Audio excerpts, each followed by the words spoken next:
You can't say it, but you know it's true. Hand me a microphone, Zyler.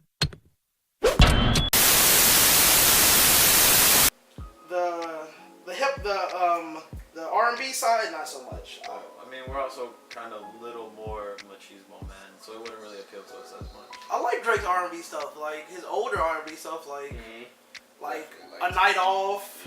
A Night Off is my shit for sure. Like Houston, Atlanta, Vegas. No, I didn't really like Houston, Atlanta, Vegas. To be honest, Brand New, like just. I'm not gonna lie, I was listening to Brand. I was blasting Brand New. Brand New was my shit. It still is my shit. The thing with this though, when I heard this album, I automatically went back to Take Care.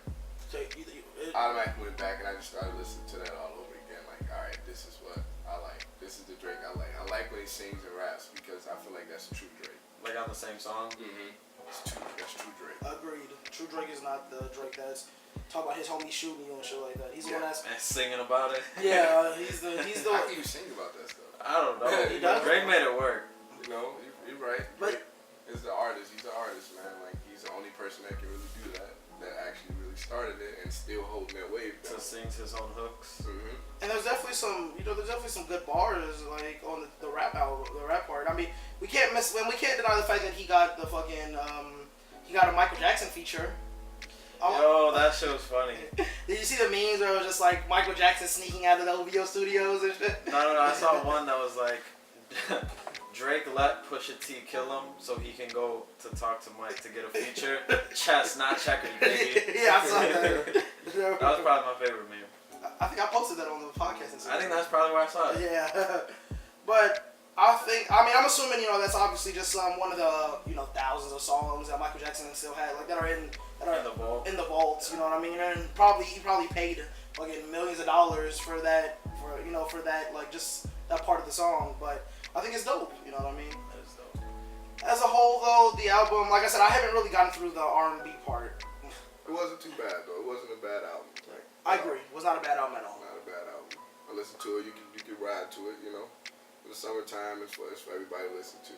You hear when you walking down the street and you hear people driving down the block listening to Drake. All right, this was a pretty decent album. That's the hip hop side. That's the hip hop side. Yeah. And then when it's winter time, you got a girl over, put on that R&B side. Yeah, exactly. Put on In My Feelings. Definitely. That's a song? That's just a song on the album. Actually, I was listening to that one before I came here. Oh, wow. And I was thinking, it got me thinking, It's crazy because I was just talking to my girl about some stuff we had going on, so that's funny. So you and your feelings too, in addition to the song In My Feelings. Yeah, definitely, Drake, how you thinking sometimes. 100%. Definitely. So what would you... Got like a minute. We do got like a minute. So for the... I would say, out of his most recent albums, including More Life and things like that, I think this is better than More Life. I'd say this is, out of his last like 2 or 3 albums, I'd say this is his best one. Really? Out of More Life and If You're Reading This Is Too Late, I would say this is the best one. Out of the last 3 albums, including... And the one with Future. I'm not counting that one. I'm talking about just him by himself. Because the one with Future also is only like 4. It's only like 6 songs. Right. Really? Yeah. It's like 12. It's really short. It's like 6. It's like 5 or 6 songs. And I would say it's his best album out of his last 3 albums, which I guess is a good thing. You know what I mean? He broke like a streaming record. He broke like the Spotify streaming record. Oh really? On one of, I think the song Emotionless. I think that was the song that did it. I think it was Saturday, either Friday or Saturday. It like broke the a streaming record on Spotify for like 88 million or some crazy stuff like that. But let's see. Best one since Take Care. Yeah. That's one to Take Care for me, man. I respect that. I can't disagree with that statement at all. Take Care actually was like, because I've said this before on the podcast. Thank Me Later I can listen to straight through all the way. Like literally, I don't skip a song. Take Care, not so much. It's like the majority of the album. And then when you get to If You're Reading This, what was the one that came after that? The one where it's like Views is the 4th album. His 3rd one was the one with the album cover. It's like the side profile, like the back had him as like a baby. Isn't that Views? No, that's not Views. No, it's not Views. Fuck, man, whatever. Baby. Oh, he was the side cover, right? Yeah. That's that Hold On, We're Going Home. Yeah.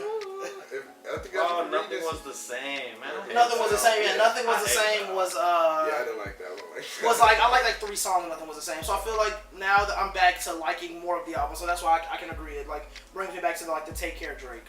You know what's crazy? What is that? He dropped an album every year. Pretty much. Scorpion, More Life, View. These are the t-shirts that I have. This is Tissu Noir. The name of it is Tissu Noir. The reason I came up with the name for the simple fact of when the French came over to the motherland, which was Africa, they assimilated the culture and they made Africans speak French. And that wasn't like the first name, the first verbiage that Africans spoke. So I took that and I made it to something that was positive. Like how Fubu was for us by us, Tissu Noir is for the people. What does Tissu Noir mean in French? Black fabric. Oh. What is it? Black fabric. Black fabric. That's dope. I like that actually. Yeah. TISSUNOIR. Black fabric in French. And I sell a selection of contemporary and vintage items. So where at this brand you can find t-shirts and you can also find design Oxford collars as well. Hey. Nice. I like button ups. Yeah, you know what I'm saying? like So I kind of button-ups. try to appeal to like 2 markets versus having a market which is casual and a market which is like streetwear. You know? You do a mix of both instead of having one or the other. So I have 2 different markets of people coming to shop with me. Or at least I try to. Yeah. How well is the brand doing? Actually, it's been doing pretty well. I've been having events around the city of Chicago. I'm in the process of getting into the African Fest, which is on July 6th. Okay. Which Nice. yeah. It's in Uptown. Isn't that where they do that? It's not too far. It's on what is it? Right off of Green Line in Ashland. Oh, okay. What park is that? Oh, I know what you're talking about. Yeah. The Harrison Park. I think so. Something like that. But yeah, I'll be there. Like I know the guy. Yeah, he sent me the information, so I gotta exactly see where it's at.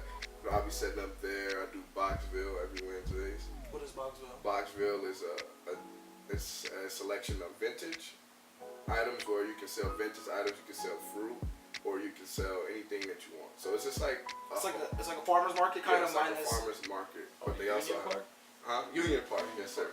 Yeah, it was Union Park and For the African Fest, not for the. Boxville, not for Boxville. Boxville is located in Bronzeville, 51st, right on the Green Line. Oh, when you sent me that video. Okay. So yeah, like I said, it's like a farmer's market, and they also have like a restaurant on the other side. So like once you leave Boxville, you go through the back and have like a little like table where you can set up and chill. Then they have like a rooftop, and then they have like a jerk spot. Okay. So my uncle bought that place out. So he owns the jerk spot on 51st in Calumet. Oh wow. If you guys know about Corey from Leaders. Yeah. Yeah, he owns the jerk spot, which was a jerk shack already, but he closed it down. The grand opening was just that Wednesday, so I'm glad I got to be there. It was a grand opening for the jerk spot. So what initially inspired you to get into clothing? Oh, okay. Like I said, I don't know. I didn't state that earlier, but with my uncle, like I said, Corey is my uncle, so it was just like I had 2 different pioneers that I grew up looking at. Like Tony Banks, the producer, is my uncle as well, and he produced all my music. Like he's a producer, he's been doing that for a while. And then Corey is just like my uncle from Leaders. Okay. And the Leaders being the LDRS, that Yes. Leaders? Okay. Yeah. So I've been talking to him my whole life, and he's been like a mentor for me. Definitely. So it was just like growing up seeing these 2 people, I guess it kind of brought me into that direction as well. Just like talking to them about my goals and point of views. Like Corey's really like assertive, and he really like, he's a butthole at times, but it is what it is. He's a great guy. You know, he always inspires me. He's always pushing me to go forward. So for him to see me doing this, he was really proud of me. So what goals do you have for the fashion world? Are you trying to be like Kanye, or trying to do your own thing? Oh, nah. See, that's the thing. I just kind of just like ride my own lane. You know, I kind of want to just use this to build my platform so that I can have a voice, so I can speak. Like I'm for the people. Definitely the black community as a whole.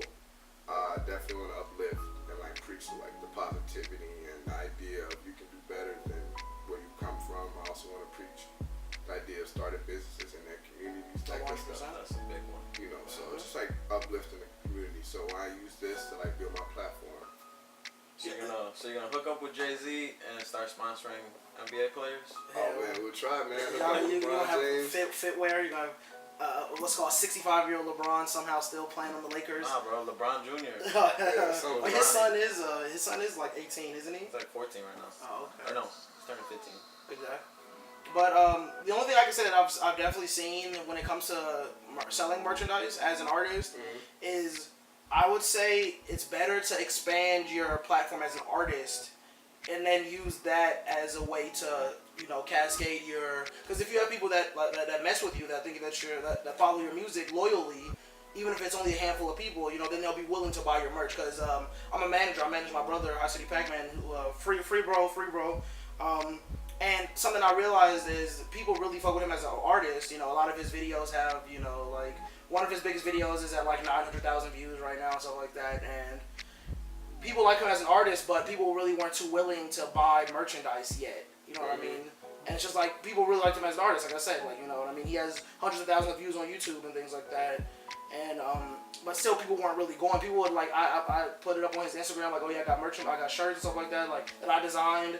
And it was just like, people were like, oh bro, that's dope. They message his account, like, oh, that's dope, can I get one? I send the link, nobody would actually go through and buy it. You know what I mean? So it's like, I feel like it's better to get your fan base on as a rapper first, or as an artist first, and then, you know, really propel forward the clothing line. Like after you've got your local success, or you know what I mean. You know, that's what I think works best, so personally. Get more of like a cult following than just the people that are like, oh, I like your music. No, exactly.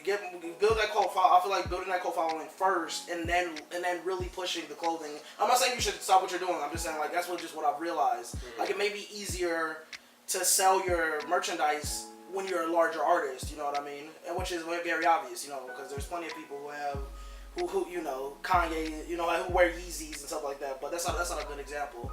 You know, I'm just saying in general. Like Drake, he does his OVO, he has his merchandise. Exactly. You know what I mean? It's just because, you know, because people mess with him as an artist, they're willing to buy his merchandise.